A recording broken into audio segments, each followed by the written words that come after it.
Welcome to Second Chance Points. I'm Dave Rudin, and we're here for the final wrap-up episode of the winter of 2022-23.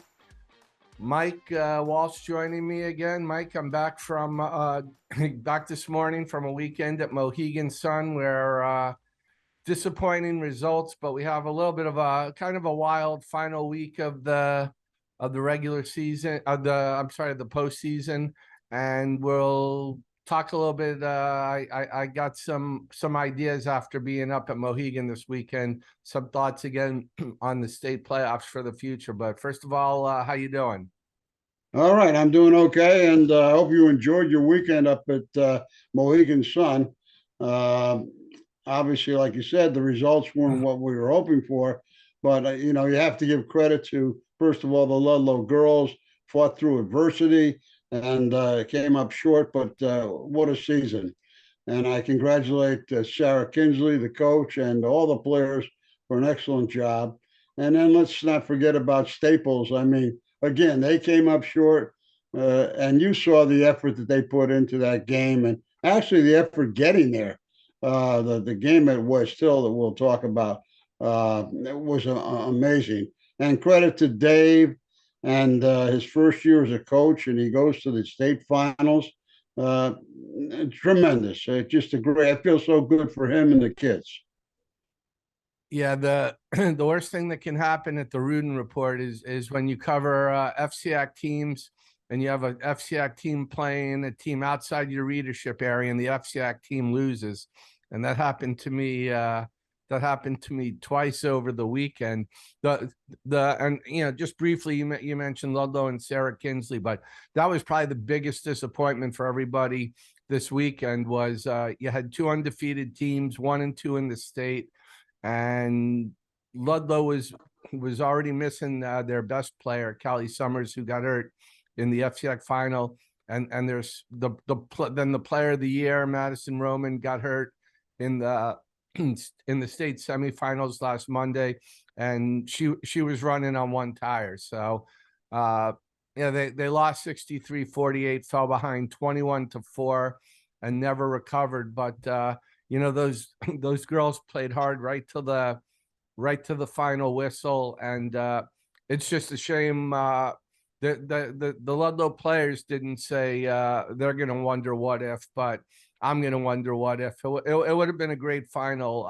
Ham did very well, may have still won the game, but it would have been a great final. But let's get Yeah, I over. actually watched that game, Dave.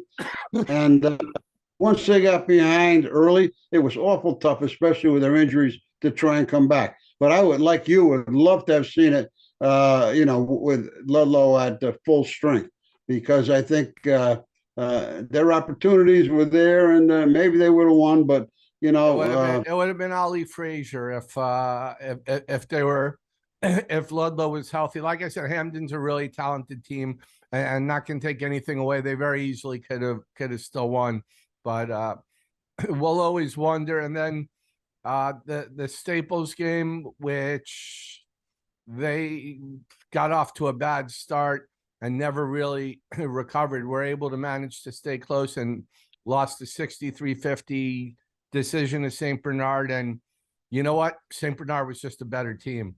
You can analyze Staples not playing well. You could break down a bunch of things that happened, but the bottom line was St. Bernard was going to win that game. Their athleticism was too much. Good job getting four guys in double figures, but really their defense, Staples, which is a streaky outside shooting team and needed to be hot, they were just laboring to get shots from outside. And St. Bernard did a good job on collapsing on Chris Ajak, and he was scoreless in the first half. Tried to put the team on his shoulders in the second half and scored 12 points, but it just wasn't enough. Well, really, when you look at it, you hit the key nail on the head there about the athleticism. They were just a little quicker and a little more athletic than Staples.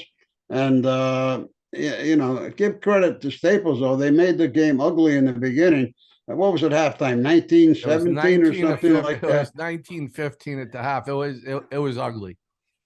Yeah, you kind of It hope was that really ugly. maybe play the whole game ugly and Staple comes out on top because Zajac hadn't scored to that point, and he scored the 12 points in the second half, but it just wasn't enough.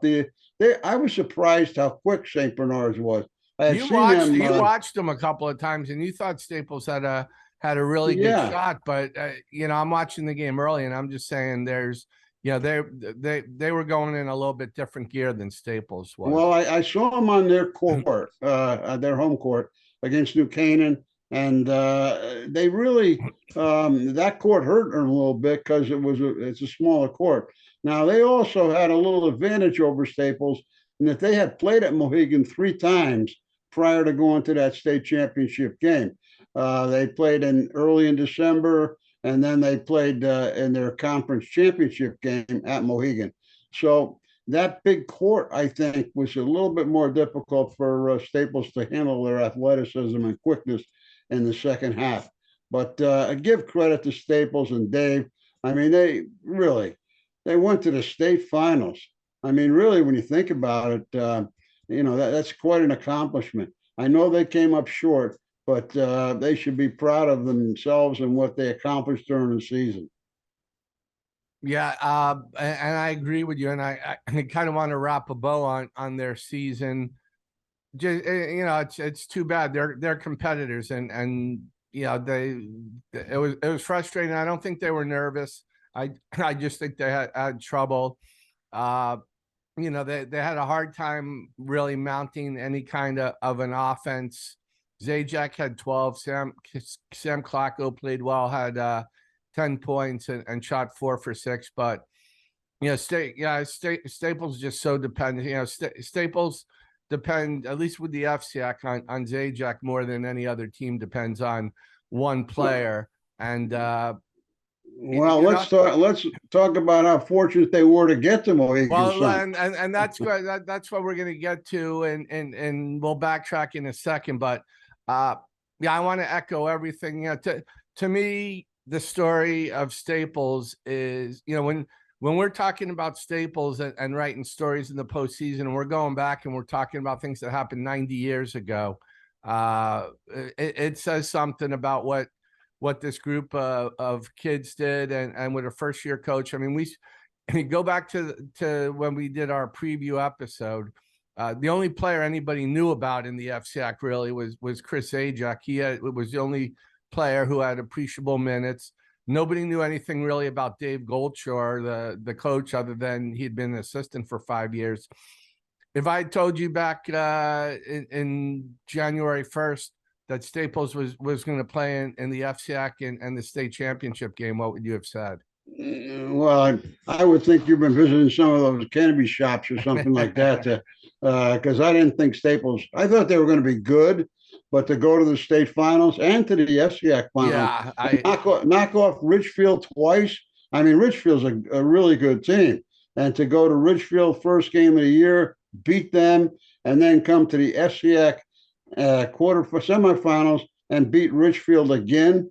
That's quite an accomplishment. They have so many good things on their resume from this year, and right now I'm sure they're thinking about yesterday, but a week from now, a month from now, years from now, when they're having reunions, they're going to remember. They have so many good things to remember about this season. They got every ounce out of this team. There was nothing that was left, and probably their biggest highlight, and we can let's talk about the definite glass half full, was Wednesday's semifinal against Fairfield Ward, when they were down 18 points at the start of the fourth quarter. An amazing comeback to send the game into overtime. And then Adam Udell, I kept thinking, you're a Celtic fan. I was thinking Havlicek stole the ball. Havlicek stole the ball. And Udell makes the steal and gets the layup. And then Chris Zajac, who blocked a shot at the end of regulation to send the game into overtime, affects a game tying attempt, and they win. And that was a game for the ages. I was driving home. I was up in Hartford covering Ridgefield, and I was driving home, and I had our friend Ralph Antonacci was the trainer on site there. So he was texting me almost play by play, and you were shooting me some texts, and I was listening to the text via Siri, and dictating back. But what an unbelievable comeback. That could have been the most unbelievable game, to be honest with you, especially in a state semifinals, that I've ever seen. I mean, down 18 at one point, and you figure that game is over. Didn't you come back? Didn't you come back from 18 down in the second half in the state final? But it was, I think, in the third quarter. Wasn't that the Garrett James? We came back. I don't think it was 18. It might have been like 12, 13 points, something like that. I thought it was. I mean, but regardless, it's just and sometimes it's just you get like a snowball effect. And once they started turning over the ball, started coming back, making baskets, it was just like you had a feeling that maybe it's going to happen. And then it went to overtime. And then I think Ward actually had a 3-point lead. And Chris Smith, who I didn't see take a three all year, bangs a three from the corner. Caleb Smith, yeah. To tie against, just unbelievable. And, and to win it at the end with the steal like that. And then actually Ward still had a chance at the end. And they smartly double-teamed Jack Plesser, forcing him to pass the ball to someone, and the shot was missed. And on to Mohegan Sun for Staples. So, I mean, you got to give Staples all the credit. And by the way, I didn't know this, but you had a great interview with Chris Sajak, and I think he said some really, really good things. And I didn't know he's going to Indiana to play baseball. Yeah, right? We're taping this right now. It's 3:08, and he should be 8 minutes into unless Jack McFarland's really cruel and didn't give him the day off. He's 8 minutes into his first Staples baseball practice as a pitcher and first base. But yeah, as good a basketball player as he is, baseball's his main sport. Wow, I mean, a 6'8" on the mound, left-handed. That's pretty good. I think of Randy Johnson and people like that. But, which brings me to the fact that if Jack doesn't win in baseball this year, he could be in trouble. Is that a little plug for the start of our first baseball podcast in a couple of weeks? Exactly. But what point, you were watching it. At what point in the fourth quarter are you saying Staples really has a shot now? When did you? As soon as I saw the way that Ward had trouble with the press, and to be honest with you, I think Ward had not seen too many presses all year, which kind of surprised me, because I think, they had Jack Plesser and they had Colin Pickett and they had the Nelson with some size, but their guards were never really tested too much during the season. And then when you saw the way that Staples came at them, I mean, they weren't going to be denied. And I said, they're going to. I texted someone, and actually my nephew was watching the game too, and I said, they're going to win it. And he said, no, you're crazy. But I just had a feeling the way they were, coming on, and the way that they were having trouble with the pressure. And not only that, but the way Staples started making shots then after they turned them over. I think they had Ward had one basket or one shot in that whole sequence when they came back. It was fun to watch. Obviously, if you're a Ward fan, it wasn't fun.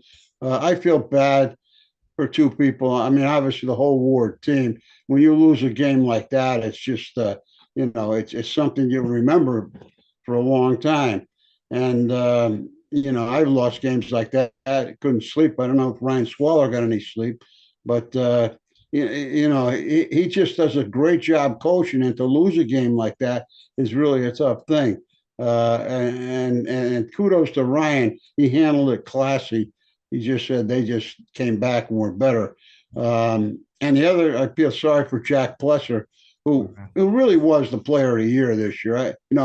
He's just and I covered them a lot, and got and wrote a story on him, so I got to know him well, and he's a class kid. That was the first thing that kind of crossed my mind was, as great as it was for Staples, I felt bad that was Jack's last. If his last game, what was to be that night, he deserved to go out in a different way.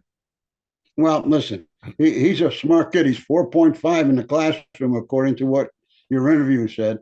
And, basketball is important to him, but, I'm sure he's going to do very well in life. I agree. But, like the other thing, if you want to kind of evaluate what the Staples season was like, number one, you saw at the end of the Ward game, how many kids were on the floor at the West Hill Gymnasium. There are a couple hundred fans on the floor, and last night there was a really big student section. Kids who drove an hour and 15 minutes on a Sunday night. There was a really good adult fan section. Staples basketball hasn't done a lot in terms of talking about championships excuse me, in a long time.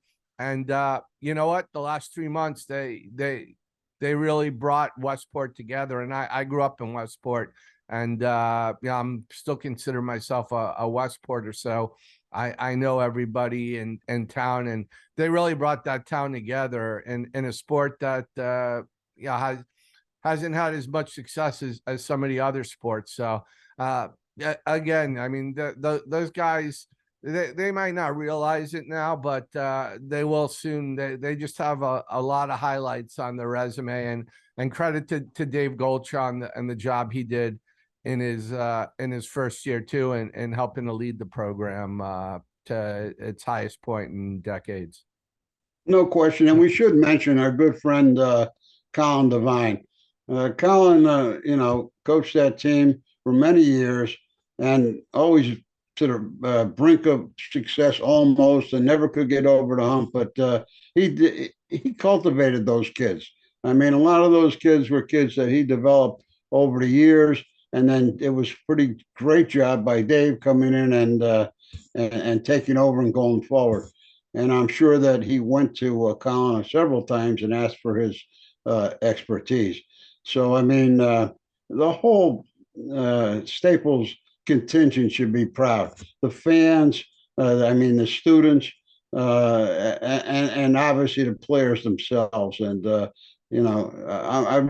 think they did an excellent job. And you never like to take the second place trophy, but considering where they came from and what they did, kudos to them. I agree. There are a lot of other good FCIAC teams that were watching them play last night. So why don't we segue as we finish off here? Because I have some different thoughts on the state tournament, but in terms of I'm sorry. No, before we do that, Dave, we should mention that although they had a difficult night, you went up there and saw Richfield play. Yeah. And they did make it to the state semifinals, and they were beaten by a really, really good East Catholic team who played, and I saw them play several times, probably played the best game that I've seen them play all year long. Everything they did, they executed. They were able to get open 3-point shots. And once you get they got a lead, it was really, really difficult for Richfield to come back and score.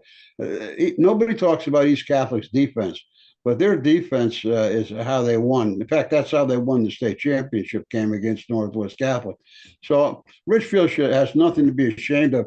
There was a group talking about preseason that a lot of people didn't think, that they would be able to continue their success, but they did find a way to have a great season, win the regular FCIAC championship, and then come out and make it to the state semifinals against a very good East Catholic team. So Andrew did a great job with that team. His kids played hard, and Richfield's going to be Richfield, I think, going forward.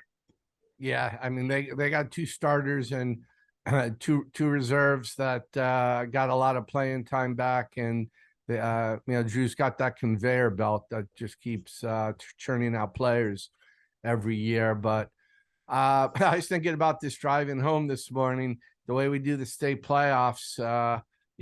Staples should have been in Division I if we went by how we should do things. So what's going to happen? They'll be there next year. I was just going to say, have fun, Sam Clacko. Get ready to, the the other, Sam getting ready to his sophomore year, and the other classmen who are going to get more minutes. Congratulations. What's the reward? Your team this year is going to lead you to having to play in Division I next year. So, and you're already in the Division I. You're already in the tournament. Don't worry about it. Yeah, no matter what happens during the season. Dave Goldschott, congratulations on making the tournament to Division I next year.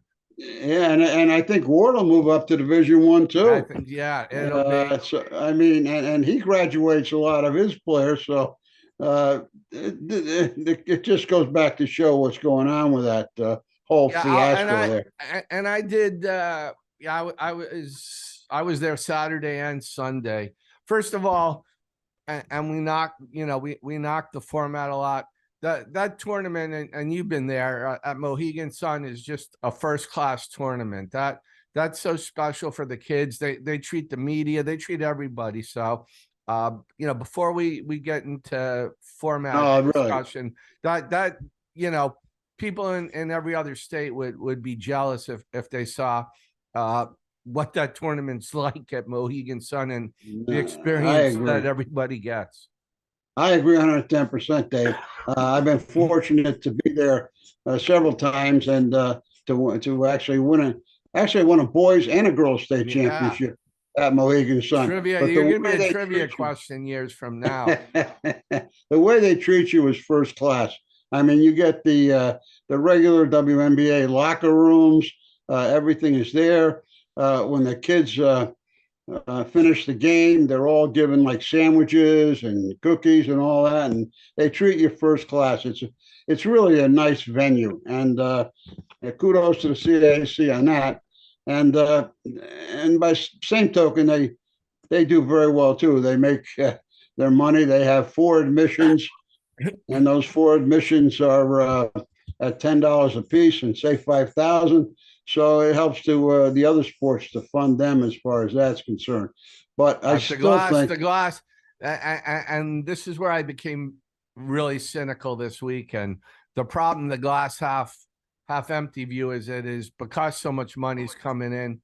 I really believe now, after a conversation I had last year and a couple I had over the weekend, we're not going to get any change in the boys formats, because I had someone last year and someone last night who are both in positions where they couldn't change things on their own, but they could be the impetus for getting changes. And, they both said to me, look at this, isn't this great? And, you're looking and there's a large crowd there, but it was said almost like it's mutually exclusive. Well, if we change the format, well, we're not going to have these kind of crowds. Staples and St. Bernard last night could have been playing in the state championship for schools that begin with the letter S.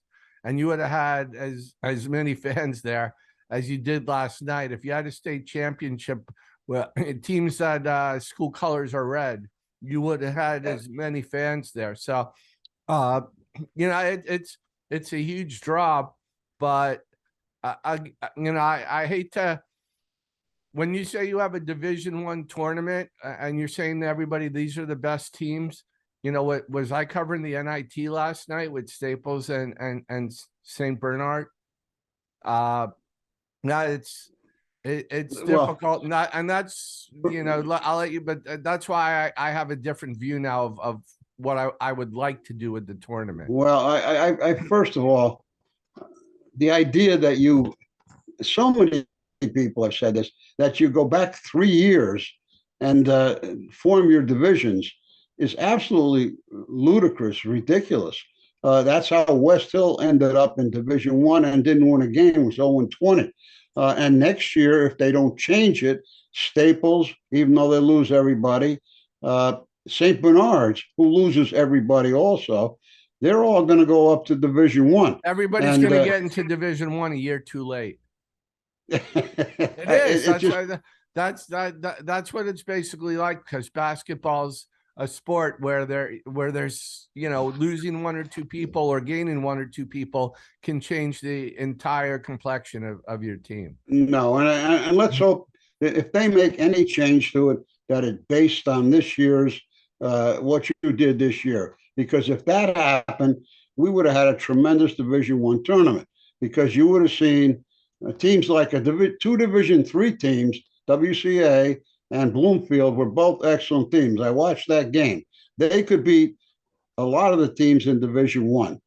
And I think the other thing they got to eliminate is opting up. Now, nothing against the teams that opted up. Notre Dame and Fairfield, I think, was a great move because they were good. Wilton, I think he thought he had a great team and he opted up. But I'm surprised more people don't opt up, because you're automatically in the Sweet 16. That's what that's part of why Joel did it with Wilton. Yeah, I mean, and so, you know, those two things have to change. Hopefully, I think I love your idea that to go to a double L. Yeah, that's what I want to get to. And but, you know, by the way, you know who's anti the tournaments? And I told you on the way up. In fact, I took a picture of he and I together to send to you Wednesday, Yes. at the Ridgefield game. But Frank Beneski, I got to see him for the first time this year. I missed seeing him at so many games, but I sat with him the entire Ridgefield game, and one of the things that bothered him even more was the lower divisions having all the buys in there, not the first round buys with everybody with 16 teams, but all the buys. He's not going to come out and say it, but he doesn't like the format too. And you know what? If he ever got vocal and went to the media and said, you know, they got to change it, that would have more impact than anything that I write about, or Jeff Jacobs write about, or anybody else. Well, I don't know if people know Frank Beneski, but Frank Beneski and his wife Sheila unfortunately passed away a couple of years ago. They used to attend and they went to like 130 games a year driving from Suffield, Connecticut. Right, and they saw everybody. And Frank, I think, stays more local, but he sees all the teams, and he knows more about basketball. And he's the only person who sees everybody. Frank back in, you know, pre-pandemic, he could have seeded the tournament himself, and you know what? Nobody would have said anything to him or complained. No, and he's such a nice guy and a great guy. But the thing is this: for years, he wouldn't want to change the tournament, the format. He thought it was good, and for him to turn around now and say that, you know, it's not good, to me is an indicator of somebody's got to make something happen up there. And you know, like you say, if they would listen to him, maybe, you know, I don't know what his ideas are, but I'm sure they're smart because he knows the teams. He wouldn't have had West Hill in Division One. I'll tell you that right now. There were 6 teams out of 16 in Division One that shouldn't have been there. So and yeah. You know, there were teams playing in other finals that should. I'm changing, Mike. I'm off Division One. I don't want a Division One tournament anymore. You know what? It's too big a hassle. It causes too many problems. And if you say that there's a Division One, what are you saying about Division 2, 3, 4, and 5? And a lot of the Division One was also a way to, you know, to take care of dealing with the 12 Catholic schools of choice. This is my modest proposal that will take very, very little work and would be perfect. The girls do it right. Go by school size. You go. We're never going back from 5 to 4. They're not giving up out the gate. So I wish they'd do 4, But if they're going to keep it this way, you do five classes by size of school, and then what you do is automatically put all those 12 schools are going to play in double L, except you'll have certain parameters that they have to clear. If you have one of the teams that's an MM team that is 4-16, then they play in double M. They don't go well. If 4-16, they wouldn't be there. If they finished, if they qualified, but they're below, say, a 600 record, they go to whatever class they'd be in. Yeah, Now you're saying all five. You know what you're the best of if you win. You're the best of a certain size. You're also making allowances now for the schools of choice, which already won how many titles over the weekend, and you're minimizing what you're asking people to do instead of seeding the tournament. Why does basketball have to be the only sport with a super tournament? Well, listen, Division I, Division II, and Division III were all won by schools of choice, by the way. And I don't disagree with what you're saying. A double L, double with all the best Catholic schools. You're almost going to have it's going to be essentially the Division I tournament we're talking about minus a few teams. I think it's the fairest way to do it now, and let's get out. The girls had their choice to do it either the way they're doing it or the way the boys are, and they opted to do it by size. I would go back to doing that, and now you can't argue. You don't know where you're going to be at the beginning of the season. The only thing where you have to make changes to account for is for the 12 Catholic schools that don't reach a certain bar, and they revert back. You make it 65% or something like that, 60%. Yeah, that's arbitrary. But you're still basing it on their accomplishments in the year that the tournament is held. That's the primary thing that has to happen. And that's the biggest problem. And this is the easiest way to do it. Yeah, I don't disagree. I'd like to see a double L tournament, but I'd also like to see 32 teams in that double L tournament without the buys, like Frank is opposed to buys. And now I don't know if you could have enough teams to seed 5 divisions of 32.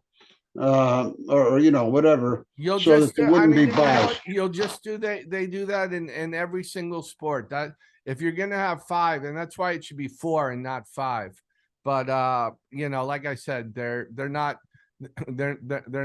giving money back at this point, so that's not going to happen. But I've become cynical after last year and this year when people are saying to me, look at how great the crowd is, as if that's mutually exclusive from having a good format. You're going to have the crowds anyway. So you know what? Right. There's just stop fooling around with it. If you put the Catholic schools in double L, then not the best Catholic schools, now you've done something to account for them. To me, that's the fairest way to do a tournament. And you're also, and now if you win class L, M, double MS, what you're the best of.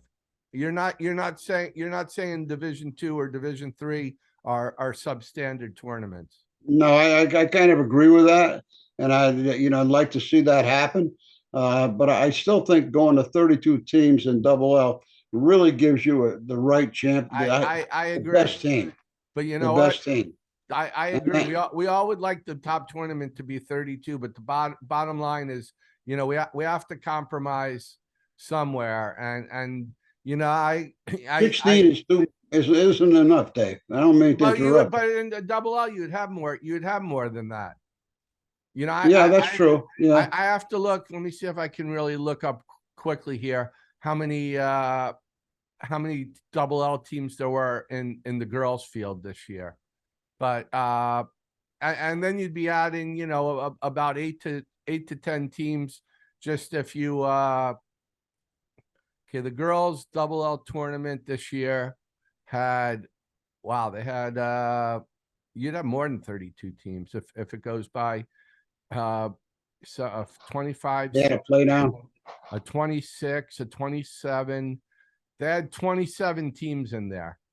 Okay. And now if you, I mean, there are only 3, 4, 5, there are only 7 schools that didn't qualify. Actually, the girls, I take this back though. I hate this. The girls actually go by a 30% record. But if you went to 40%, they would only lose. They would have 24 teams if you had to go 40% or better, and you would have at least 8 Catholic schools. You'd have your 32 teams there.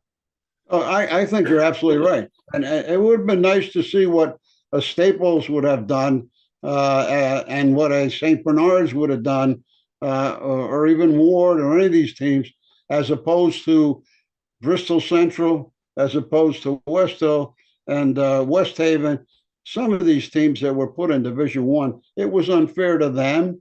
It was really unfair also to the team that they had to play. Like, I really think East Catholic, when they played Wilbur Cross, East Catholic got 2 byes. Yeah, but They got the bye, and then the they got West Hill, and it wasn't fair to West Hill either. but that didn't do them any good, because then they came back and played Wilbur Right. Cross, and they really weren't in game condition. They almost got beat. They had a win at the buzzer. So it's not fair to anybody, really, to be honest with you. So I think I love your idea. Whether that ever happens, I think I'm going to buy a ticket in the lottery. That's an easy fix. That to me is just an easy fix, because you're doing what you do in every other sport. But the easy fix is, to me, is not. They just see the dollars, then they're raking it in, and for them to change. Now you do a modification. It's not a major change to do it. You're still going to have the same crowds there, because you had the same crowds for the girls. I agree with that 100%. But okay, we're gonna end right here. I solved the problem. If anybody there, Glenn Lungarini or anybody up there at the CIAC listening to this, please have a discussion. At least consider it. So yeah, absolutely. In fact, anytime you want Dave's advice or my advice, we're absolutely here to help you. Yeah, and I'm sure they they're just hankering for my advice. So Mike, let's wrap this up here. It's been a fun season. We had a very, very even FCIAC season, teams of equal ability, and it was a lot of fun. We got taken for a good ride. Danbury went in the FCIAC, Staples the runner-up in Division II, and looking ahead to next year, I think we're gonna have the same. I think we're gonna have the same setup. I'm looking forward to next year. I enjoyed this year. It's exciting. Now it's on to baseball. Yep. For those of you who are baseball fans, if you want to still hear us talk about Chris Ajak and a bunch of other some of the baseball players, we will be coming at you in about 2 weeks with our baseball preview podcast. But Mike, and I'm also going to make a prediction, Dave. If Jack doesn't win with Staples this year, they may be looking for another manager. You better talk about Fairfield Ward doesn't win this year. Yeah, that's true. Baseball's going to be loaded, but that's the final second chance points for the season. Thank you to Mike for joining me. Thank you to Cooper Boardman for the great sound editing. Thanks to all of you for watching, and we'll see you again real soon.